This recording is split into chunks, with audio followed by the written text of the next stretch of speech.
औरंगाबादमध्ये निवडून कोणाला द्यायचे?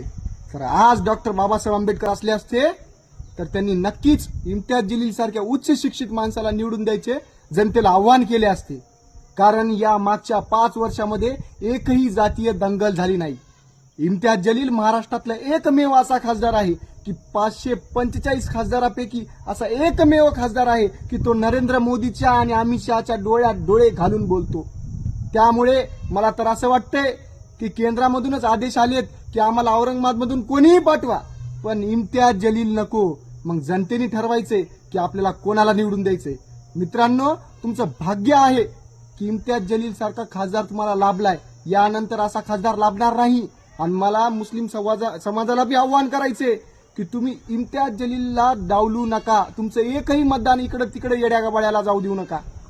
या माणसासारखा माणूस तुम्हाला नंतर लाभणार नाही.